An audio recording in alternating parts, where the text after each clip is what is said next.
Guys, deluded, I'm back again. Now, obviously, yesterday night, Manchester United went out of the League Cup, the Carabao Cup, and obviously, I'm an Arsenal fan, so of course I'm gonna love it. We all come on. It don't matter who you support in the top six. It don't matter where your team is doing in regards to progressing or righting the wrongs of the previous season. If a team goes out, it's always funny. So naturally, as soon as I saw that United went out, went to terrorize my friends and stuff like that, as they would do for me. But I'm not gonna lie, I feel sorry for Man United fans, man, because again, I'm not a Man United fan. I'm an Arsenal fan. I'm a Fergie fan, 'cause I love that guy. But I just feel they're being done dirty in so many different angles, and maybe they'll see what Arsenal fans were having to deal with. Obviously, losing to Derby, isolated incident, is unacceptable. Terrific. I don't want to take nothing away from Derby and the young players that they had out there, the experienced players like Nugent and Carson, players that people would say are past it. Committed performance from everybody. Lovely free kick from Wilson. I think Mount was quality. Got to rate Lampard as well. He's the manager, so I don't want to take nothing away from them. But that result is the long list of results that haven't gone their way. We all know United have been dropping points to newly promoted sides. Obviously, Wolves, week before that, they won, I'm sure. But you get the point in it. They've lost. They've dropped silly points, which they shouldn't have. And what's more annoying for me is that you could see it coming pre-season. You had a bag of excuses whether Jose Mourinho was backed in the transfer market or not. I don't feel he's all to blame. I mean, clearly a lot of these things are the playing style, the performances, everything on the field is to do with the manager. I don't feel he was helped in regards to recruitment, especially a centre half. But yeah, it's just a circus. I mean, it doesn't matter if it's the players, speculation over players' futures, consistently, manager, consistently, board, consistently. Like I really feel for it. I really feel for United. Not even for United as a club, United fans. Because as a football fan, you should just be able to watch your team and just deal with football and not to see the nonsense. For me, what would hurt the most if I was a United fan is that people are not scared to come to Old Trafford and people are having a legit go. And it used to be a fortress. Now it's not. You can see at times the fans are nervy. It's filled with tension. It's filled with a lot. And I mean, all we've got to do is look at the long list of nonsense that's been thrown up. The 3-1 defeat was Jose Mourinho's big 3-1 3-0 defeat to Spurs was Jose Mourinho's biggest defeat of his career. He's coming out with excuses all the time. Obviously, what he said in the aftermath of the defeat yesterday is being lost in context. It's not exactly what he said in regards to when he saw Jones walking up, he knew he's in trouble. If you look at his full quotes, you see some context. But even stuff like that, kind of digging out players. I mean, he said something about where is the comment about Lampard, man? I don't even think up. Oh, here it is.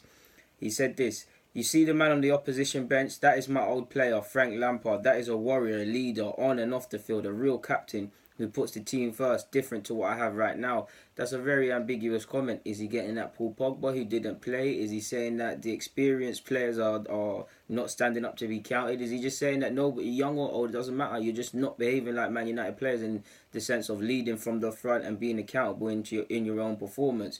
He also said, if you remember, couple of weeks ago, it's going to be a hard season, it's going to be a difficult season. He doesn't sound that optimistic, even though he did say he was. Obviously, after the Wolves game as well, he said, we don't deserve more than a point.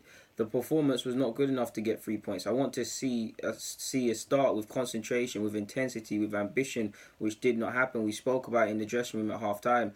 But the second half, it was similar. So that shows you someone clearly. I don't want to say my opinion is facts because I'm not there. But this shows you if he's saying that he's not continuously saying that he's not seeing certain things on the field, you've lost the players because they're not implementing what you want to do. And in regards to attacking football and all of these things that United need to go forward as a club, you clearly can't implement. So between you being incapable of implementing the tactics or the players not playing for you, something is going wrong. Even if you hear Pogba talking about we need to attack, and a lot of that is right. I mean, you're Man United. Ferguson played attacking football. It weren't quite Wenger ball. Obviously, I'm an Arsenal fan, but it was attractive football. It got fans out the seat. It got fans galvanised. Obviously, I do honestly think if United were playing trash and they were sitting at the top of the table, most fans would take that and wouldn't really bat an eyelid over the crap football. But they're not. I mean, they're not. So it's not really a thing to be saying that.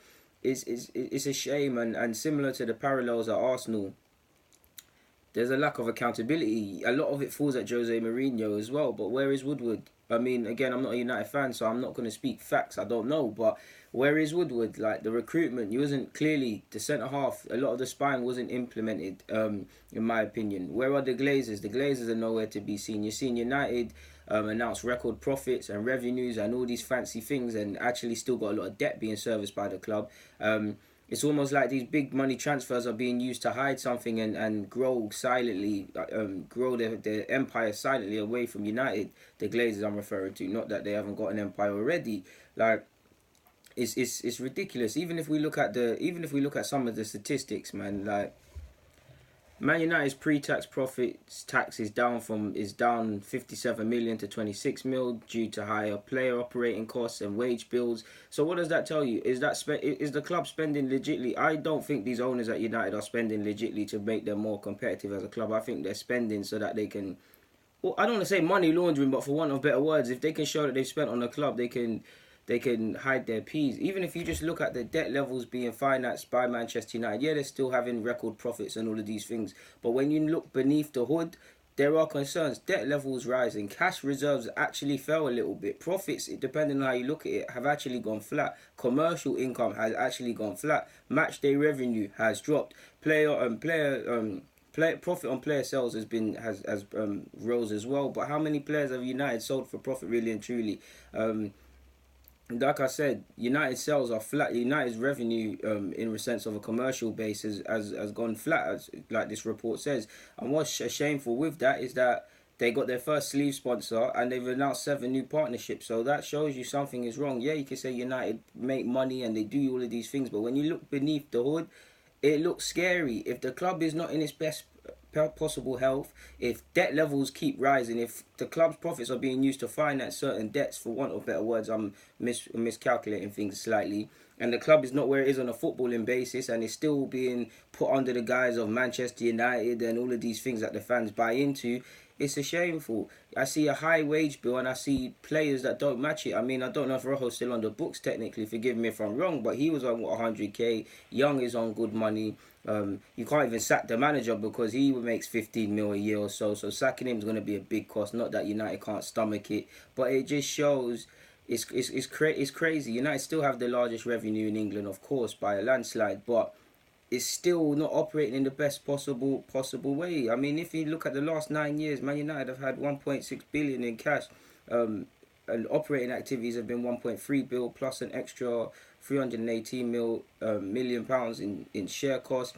650 mil has been spent on players and 91 million on infrastructure, but 784 million has been used to finance Glazers' investments, 461 mils on interest, and 248 mils on debt repayments. And obviously you've got another 75 million on dividends. If you go on the Twitter account and look at Swiss Ramble, I think he's an Arsenal fan, but he does a great job with the finances and stuff.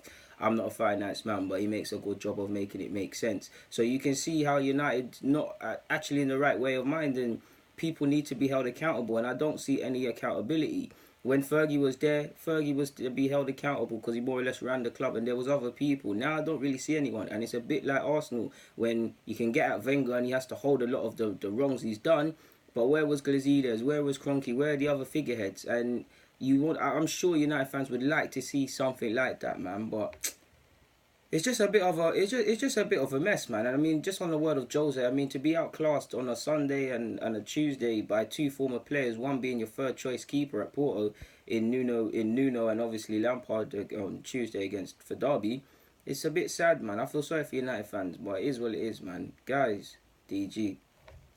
Oh gosh, and I also forgot, tax bill increased 17 million to 63 million as a change in US corporation tax led to a 49 million non-cash write-off. So you can see how these guys are using the club for no good. Guys, deluded, man. I really feel sorry. Personally, I also feel that United need a trainer first, ego second. Every player has an ego. Clearly, every player's got an ego. But you need a trainer, someone that's going to work with these players tactically, offensively, defensively, work with them individually and inspire them. Every manager has an ego, but clearly some have more than others. You need a trainer first, someone like Nagelsmann, and then next ego. because I don't think these players are going to train excited. Of course they are, on the basis that they play for United, they're professional footballers, they're having a great life, and they clearly want to improve. But they're not waking up thinking, wow, I wonder what the next session tomorrow is going to have with Jose, this and that. And you need someone that's going to give them that. It doesn't have to necessarily be a big name. It just needs someone that they can buy into. That's what the player power thing is about nowadays. But I got nothing more to say. Guys, DG, I'm out.